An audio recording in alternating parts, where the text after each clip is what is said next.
Hi friends, welcome to Telugu trading tech. Friends, ఇవాళ మన video topic wolf wave pattern or wolf wave trading strategy గురించి మాట్లాడుకుందాం. Wolf wave pattern అనేది చాలా classical pattern and wolf wave trading strategy అనేది చాలా powerful trading strategy. ఈ strategy యొక్క విన్నింగ్ రేషియో మోర్ దెన్ 70% గా ఉంటుంది.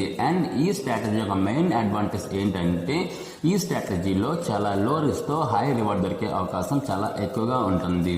సో ఫ్రెండ్స్, ఈ స్ట్రాటజీని 5 వేవ్ ప్యాటర్న్ అని కూడా అంటారు. ఎందుకంటే ఉల్ఫ్ వేవ్ ప్యాటర్న్ అనేది టోటల్ 5 వేవ్స్ తో ఫామ్ అవుతుంది. సో ఈ 5 వేవ్స్ ని మనం ఐడెంటిఫై చేయాలి అంటే మనకి 5 పాయింట్స్ కావాలి. సో ఈ 5 పాయింట్స్ ని మనం ఐడెంటిఫై చేయాలంటే ప్రైస్ అనేది ఐదర్ అప్ ట్రెండ్ లో ఆర్ డౌన్ ట్రెండ్ లో మూవ్ అవుతూ ఉండాలి. అంతేకాని ప్రైస్ కానీ ఒక రేంజ్ లో ఆర్ ఇన్ కన్సల్టేషన్ లో ఉన్నట్లయితే మనకి ఉల్ఫ్ వేవ్ ప్యాటర్న్ అనేది ఫామ్ అవ్వదు. ఒకవేళ ఫామ్ అయినా కానీ ఆ ప్యాటర్న్ అనేది ఫాల్స్ ప్యాటర్న్ అని అర్థం చేసుకోవాలి. So friends, wolf wave pattern ఎలా ఫామ్ అవుతుందో ఈ పిక్చర్లో చూసి అర్థం చేసుకునే ప్రయత్నం చేద్దాం. చూడండి ఫ్రెండ్స్, ఇక్కడ ప్రైస్ అనేది ఒక లోవర్ లెవెల్ నుంచి హైయర్ లెవెల్కి ట్రావెల్ చేస్తుంది. సో ఎప్పుడైతే ప్రైస్ ఫస్ట్ టైం యూటర్న్ తీసుకుంటుందో ఆ పాయింట్ని మనం పాయింట్ 1గా గుర్తించాలి అండ్ అది మన వేవ్ 1 అవుతుంది. సో ఇలా ప్రైస్ వేవ్ 1 ఫామ్ చేసి కిందకు వస్తున్నప్పుడు ఎక్కడో దగ్గర అది ఖచ్చితంగా మళ్ళీ రివర్సల్ అనేది తీసుకుంటుంది. ఎందుకంటే ప్రైస్ అనేది ఒక వేవ్ ఫామ్లో ట్రావెల్ చేస్తుంది అని మనం ఇటువరకే మన ప్రీవియస్ వీడియోస్ చాలా సార్లు మాట్లాడుకోవడం జరిగింది. సో ఫ్రెండ్స్, మళ్ళీ ఎప్పుడైతే ప్రైస్ అనేది పాయింట్ 2 నుంచి రివర్సల్ తీసుకొని పైకి వెళ్ళడం మొదలవుతుందో ఆ వేవ్ వచ్చేసి మన సెకండ్ వేవ్ అవుతుంది. సో ఇలా వెళ్ళిన ప్రైస్ మళ్ళీ ఖచ్చితంగా ఒక రివర్సల్ అనేది తీసుకుంటుంది. ఎప్పుడైతే రివర్సల్ తీసుకుంటుందో అది మన పాయింట్ 3 అవుతుంది అండ్ ఆ వేవ్ మనకి థర్డ్ వేవ్ అవుతుంది.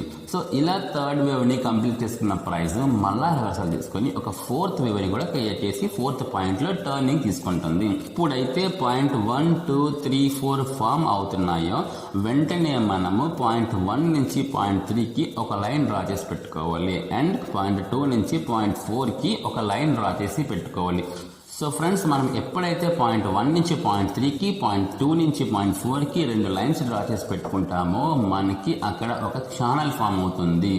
ఆ ఛానల్ ఎలా ఉండాలంటే మనం డ్రా చేసి పెట్టుకున్న 2 లైన్స్ కూడా ప్యారలల్గా ఉండాలి. ఇఫ్ ప్యారలల్గా ఉండడం కుదరలేదు అంటే పాయింట్ 3 నుంచి పాయింట్ 4కి వెళ్ళే వేవ్ పాయింట్ 1 నుంచి పాయింట్ 2కి వచ్చే వేవ్ కన్నా కాస్త చిన్నదిగా ఉండొచ్చు, బట్ పెద్దదిగా మాత్రం ఉండకూడదు. అంటే లైన్స్ అనేవి దూరంగా వెళ్ళిపోకూడదు. లైన్స్ దగ్గరికి వచ్చినా పర్వాలేదు కానీ లైన్స్ దూరంగా వెళ్ళకూడదు. సో మన కండిషన్ నెంబర్ 2 ఏంటంటే ఛానల్ అనేది ప్యారలల్గా ఉండాలి, లేకపోతే వేవ్ 3 అనేది వేవ్ 1 కన్నా చిన్నదిగా ఉండాలి కానీ వేవ్ 3 అనేది వేవ్ 1 కన్నా పెద్దదిగా ఉండకూడదు. సో ఫ్రెండ్స్, మనం ఇప్పటికే దీంట్లోని 2 కండిషన్స్ గురించి మాట్లాడుకున్నాం. ఫస్ట్ కండిషన్ ఏంటంటే ప్రైస్ అనేది అప్ ట్రెండ్ లో మూవ్ అవుతూ ఉండాలి, లేకపోతే డౌన్ ట్రెండ్ లో మూవ్ అవుతూ ఉండాలి. సెకండ్ కండిషన్ ఏంటంటే ప్రైస్ అనేది ఒక ఛానల్లో మూవ్ అవుతూ ఉండాలి. ఆ ఛానల్ అనేది ఐదర్ ప్యారలల్ గా ఉండాలి, లేకపోతే వేవ్ 3 అన్నది వేవ్ 1 కన్నా చిన్నదిగా ఉండాలి. అంతేగాని పెద్దదిగా అయితే ఎట్టి పరిస్థితుల్లో కూడా ఉండకూడదు. అలా ఉన్నట్లయితే మన స్ట్రాటజీ అనేది ఫామ్ అవ్వదు. సో ఫ్రెండ్స్, మనం ఇక్కడ నెక్స్ట్ కండిషన్ గురించి కూడా మాట్లాడుకుందాం. ఆ నెక్స్ట్ కండిషన్ ఏంటంటే ప్రైస్ అనేది పాయింట్ 1, 2, 3, 4 దగ్గర ఛానల్ ని క్రాస్ చేసి బయటకి వెళ్ళకూడదు. ప్రైస్ కి ఈ ఛానల్ క్రాస్ చేసే రైట్స్ అనేవి లేవు. ఇఫ్ ఇన్ కేస్ ప్రైస్ కానీ ఈ ఛానల్ ని క్రాస్ చేసి బయట క్లోజ్ అయినా లేక విక్ బయటకు వెళ్ళినా కానీ మన ప్యాటర్న్ అనేది ఇన్వాలిడ్ అయిపోతుంది. సో ప్రైస్ ఖచ్చితంగా ఈ ఛానల్ లోపలే ఉండాలి అట్ 1, 2, 3, 4 పాయింట్స్ దగ్గర. బట్ పాయింట్ 5కి మాత్రం రిస్ట్రిక్షన్స్ ఏమీ లేవు. పాయింట్ 5 దగ్గర ప్రైస్ అనేది బయటికి వెళ్ళొచ్చు, లేక టచ్ చేసి కూడా వెనక్కి వచ్చేయచ్చు.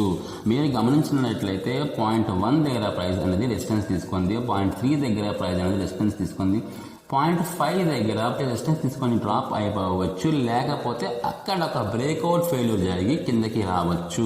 ఎప్పుడైతే ప్రైస్ అనేది ఇక్కడ బ్రేక్అవుట్ ఫెయిల్యూర్ అయి కిందకి వచ్చేస్తుందో అప్పుడు మన వేవ్ 5 అనేది ఫామ్ అవుతుంది అండ్ మన ప్యాటర్న్ అనేది కంప్లీట్ అయిపోతుంది. సో ఇప్పుడు మనకి టోటల్ 5 వేవ్స్ వచ్చేసాయి.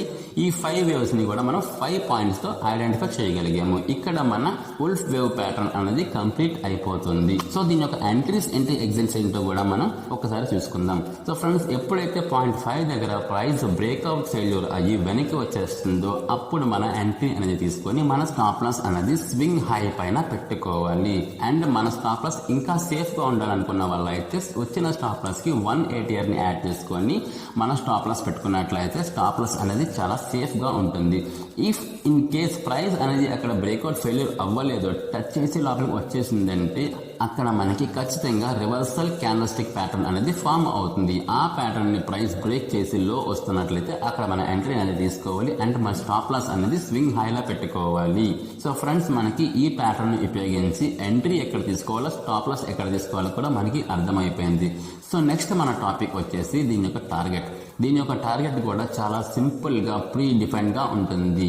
మనం మిగతా స్ట్రాటజీస్ లాగా 1:1 1:2 తీసుకోకూడదు. ఎందుకంటే ఈ స్ట్రాటజీలో మనకి లో రిస్క్ తో హై ప్రాఫిట్స్ దొరుకుతాయి అనుకున్నాం కదా. ఈ స్ట్రాటజీలో టార్గెట్ అనేది ఫిక్స్డ్ గానే ఉంటుంది. సో ఈ స్ట్రాటజీలో టార్గెట్ ఎలా తీసుకోవాలంటే పాయింట్ 1 నుంచి పాయింట్ 4 కి ఒక లైన్ డ్రా చేసుకొని ఈ లైన్ డిస్టెన్స్ చేసుకుంటూ వెళ్ళిపోవాలి. ఎప్పుడైతే ప్రైస్ అనేది ఈ లైన్కి వచ్చి క్రాస్ అవుతుందో లేక టచ్ అవుతుందో ఆ పాయింటే మనకి టార్గెట్ అవుతుంది. చూసారా ఫ్రెండ్స్, ఈ స్ట్రాటజీలో మనకి రిస్క్ అనేది చాలా తక్కువగా ఉంది, రివార్డ్ అనేది చాలా ఎక్కువగా వస్తుంది. సో ఈ స్ట్రాటజీలో స్టాప్ లాస్ అవ్వవా అంటే ఖచ్చితంగా జరుగుతూ ఉంటాయి. బట్ విన్నింగ్ రేషియో అనేది చాలా ఎక్కువగా ఉంది కాబట్టి ఈ స్ట్రాటజీ చాలా ఫేమస్ అండ్ ఈ స్ట్రాటజీని ఇప్పటికీ చాలా మంది వాడుతూనే ఉన్నారు. నేను కూడా పర్సనల్గా ఈ స్ట్రాటజీని ఉపయోగించి ట్రేడింగ్ అనేది చేస్తూ ఉంటాను.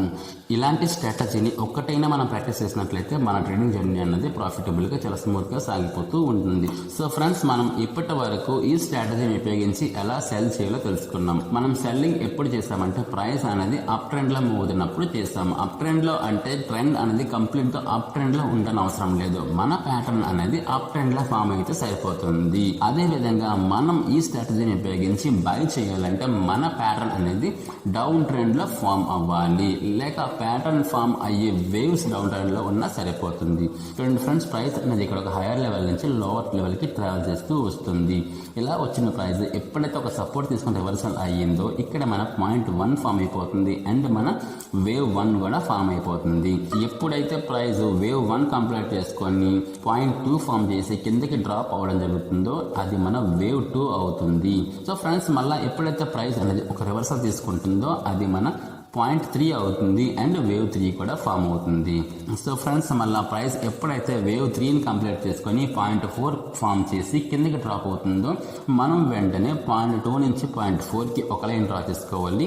పాయింట్ 1 నుంచి పాయింట్ 3కి ఒక లైన్ డ్రా చేసుకోవాలి. ఇలా డ్రా చేసుకున్న లైన్స్ మనకి ఒక ఛానల్ రూపంలో కనిపిస్తూ ఉంటాయి. మనం ఇందాక మాట్లాడుకున్నట్టుగానే ఛానల్ లైన్స్ అనేవి ప్యారల్ గా ఉండాలి. ఇఫ్ ఇన్ కేస్ ప్యారలల్ గా ఉండడం కుదరలేదు అంటే పాయింట్ 4 అండ్ పాయింట్ 3 అనేది కాస్త చిన్నదిగా ఉండొచ్చు. అంటే వేవ్ 3 అనేది వేవ్ 1 కన్నా కాస్త చిన్నదిగా ఉండొచ్చు, లేకపోతే ఈక్వల్ గా ఉండొచ్చు. బట్ వేవ్ 3 అనేది వేవ్ 1 కన్నా పెద్దదిగా అయితే ఎట్టి పరిస్థితుల్లో కూడా ఉండకూడదు. సో ఫ్రెండ్స్, ఎప్పుడైతే వేవ్ 4 అనేది మన ఛానల్ పాయింట్ ని టచ్ చేసి పైకి వెళ్తుందో లేక ఇక్కడ ఒక బ్రేక్అవుట్ ఫెయిల్యూర్ అవుతుందో ఇక్కడ మన పాయింట్ 5 అనేది ఫామ్ అవుతుంది అండ్ మన వేవ్ 5 కూడా ఫామ్ అయిపోతుంది. సో ఫ్రెండ్స్, ఈ పాయింట్లో మాత్రం ప్రైస్ బయటికి వచ్చే పర్మిషన్ ఉంది. ఇంకా ఏ పాయింట్లో కూడా ప్రైస్ అనేది బయటికి రాకూడదు.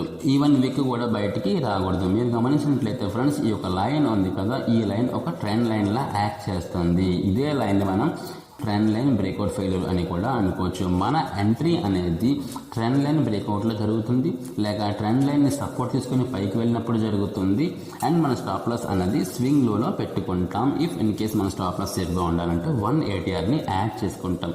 చూసారా ఫ్రెండ్స్, మనకి ఇక్కడ ఈ ఎంట్రీ అనేది ఒక ఓల్డ్ ఫ్లో ప్యాటర్న్ ఎంట్రీలో కూడా జరుగుతుంది and trend line breakout failure యొక్క ఎంట్రీ కూడా జరుగుతుంది. అండ్ ఈ స్ట్రాటజీ యొక్క సైకాలజీ కన్నా మనం అర్థం చేసుకున్నట్లయితే ఇక్కడ చాలా మంది ట్రేడర్స్ అనే వాళ్ళు ఎంటర్ అయిపోతారు.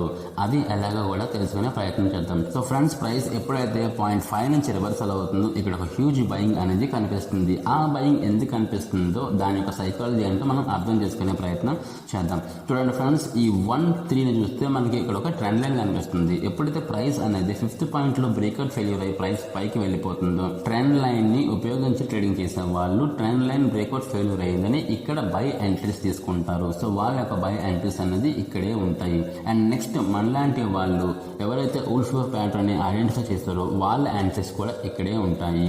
So third type of entry traders ఎవరంటే ఫ్రెండ్స్, ఎప్పుడైతే ఈ ఒక ట్రెండ్ లైన్ బ్రేక్ అవుతుందో, ట్రెండ్ లైన్ బ్రేక్ అయిందని చెప్పి చాలా మంది సెల్లర్స్ ఇక్కడ సెల్ చేయడానికి స్టార్ట్ చేసేస్తారు. బట్ ఎప్పుడైతే ఇది బ్రేక్అవుట్ ఫెయిల్యూర్ అని తెలుసుకుంటారో వాళ్ళ యొక్క stop losses or buy orders కూడా ఇక్కడే ఉంటాయి. సో ఇక్కడ ఇప్పటికే 3 టైప్ ఆఫ్ ట్రేడర్స్ యొక్క బై ఆర్డర్స్ ఇక్కడ ఉన్నాయి. సో ఇంతమంది బై ఆర్డర్స్ పెట్టినప్పుడు ఈ ప్రైస్ అనేది ఖచ్చితంగా ఇక్కడ నుంచి పైకి వెళ్ళడం అనేది జరుగుతుంది. సో ఈ విధంగా ఈ స్ట్రాటజీకి హైయెస్ట్ విన్నింగ్ రేషియో అనేది దొరుకుతుంది. సో ఫ్రెండ్స్, ఈ స్ట్రాటజీని ఉపయోగించి బయింగ్ ఎలా చేయాలి, సెల్లింగ్ ఎలా చేయాలి, ఎంట్రీస్ ఏంటి, ఎగ్జిట్ ఏంటి, స్టాప్ లాస్ ఏంటి, కండిషన్స్ ఏంటి అన్నీ కూడా మనం పూర్తిగా ఈ వీడియోలో మాట్లాడుకోవడం జరిగింది. సో ఫ్రెండ్స్, మనం లైవ్ చార్ట్లోకి వెళ్ళి ఒక 2 ఎగ్జాంపుల్స్ తీసుకొని మన వీడియోని క్లోజ్ చేసుకుందాం. చూడండి ఫ్రెండ్స్, ప్రైస్ అనేది ఇక్కడ నుంచి ఈ పాయింట్కి రావడం జరిగింది. సో ఇది మన ఫస్ట్ పాయింట్ అవుతుంది, ఇది మన సెకండ్ పాయింట్ అవుతుంది. నెక్స్ట్ మళ్ళీ ప్రైస్ అనేది ఈ పాయింట్ నుంచి ఇక్కడికి డ్రాప్ అవడం జరిగింది. సో ఇది మన సెకండ్ వేవ్ అవుతుంది, ఇది మన పాయింట్ 2 అవుతుంది, ఇది మన పాయింట్ 3 అవుతుంది. ప్రైస్ మళ్ళీ ఇక్కడ నుంచి పైకి వెళ్ళడం జరిగింది. సో ఇది మన వేవ్ 3 అవుతుంది. సో నెక్స్ట్ మళ్ళీ వేవ్ ఎప్పుడైతే పాయింట్ 4 ఫామ్ చేసి కిందకి డ్రాప్ అవుతుందో ఇక్కడ మన వేవ్ 4 అనేది ఫామ్ అవుతుంది. సో ఎప్పుడైతే మనకి ఇలా 4 వేవ్స్ ఫామ్ అయిపోతాయో మన 5 వేవ్ స్ట్రాటజీ ప్రకారం మనం ఇక్కడ 2 లైన్స్ ని డ్రా చేసుకుంటాం. సో ఇది ఒక లైన్ డ్రా చేస్తాము, ఇది ఒక లైన్ డ్రా చేస్తాం. సో ప్రైస్ అనేది మనకి ఇక్కడ ఈ 5th పాయింట్ నుంచి రివర్సల్ అవడం జరిగింది. సో ఇక్కడ మన ఎంట్రీ ఉంటుంది, ఇది మన స్టాప్ లాస్ అవుతుంది. సో ప్రైస్ అనేది మన టార్గెట్ కి చాలా సింపుల్ గా రీచ్ అయిపోయింది. చూడండి, ఇది మన 1 నుంచి 4 కి మనం లైన్ డ్రా చేసుకున్నట్లయితే మన టార్గెట్ అనేది ఇక్కడ ఉంటుంది. సో ప్రైస్ అనేది మన టార్గెట్ ని సక్సెస్ఫుల్ గా హిట్ చేసి దాని యొక్క ట్రెండ్ లో మూవ్ అయిపోయింది. సో ఫ్రెండ్స్, మనం ఇంకొక ఎగ్జాంపుల్ చూసినట్లయితే ఇక్కడ కూడా సేమ్ ఇలానే అవుతుంది. చూడండి, ప్రైస్ అనేది ఈ ఛానల్లోకి ఈ పాయింట్ లో ఎంటర్ అవడం జరిగింది. సో ఇది మన ఫస్ట్ పాయింట్ అయ్యింది అండ్ ఇది మన ఫస్ట్ వేవ్ అయ్యింది. సో ఇది మన సెకండ్ పాయింట్, ఇది మన థర్డ్ పాయింట్, ఇది మన 4th పాయింట్, ఇది మన 5th పాయింట్. సో ఫ్రెండ్స్, ఎప్పుడైతే ప్రైస్ అనేది 5th పాయింట్ లో ఛానల్ లోపలికి వచ్చిందో ఇక్కడ హ్యూజ్ ఆర్డర్స్ అనేది ఎగ్జిక్యూట్ అయ్యి ప్రైస్ అనేది చాలా ఫాస్ట్ గా మూవ్ అయ్యి మన టార్గెట్ ని అచీవ్ అయిపోయింది. సో ఫ్రెండ్స్, ఇంకొక నెక్స్ట్ పాయింట్ ఏంటంటే అసలు ఈ ప్యాటర్న్ అనేది ఏ టైం ఫ్రేమ్ లో యూజ్ అవుతుంది అండ్ ఎవరెవరు ఈ ప్యాటర్న్ ని వాడచ్చు అంటే ఈ ప్యాటర్న్ కి ఎలాంటి రెస్ట్రిక్షన్స్ కూడా లేవు. ఈ ప్యాటర్న్ అనేది ఎనీ టైం ఫ్రేమ్ లో వాడుకోవచ్చు, ఎనీ టైం ఫ్రేమ్ లో ఇది ఫామ్ అవుతుంది. ఫర్ ఇంట్రాడేకి అయితే 3 మినిట్స్, 5 మినిట్స్, 15 మినిట్స్ దాకా కూడా వాడుకోవచ్చు. బట్ 15 మినిట్స్ వాడుకున్న వాళ్ళకి కొంత ప్రాబ్లం ఏమవుతుందంటే సేమ్ డేలో టార్గెట్ అనేది అచీవ్ అవ్వకపోవచ్చు.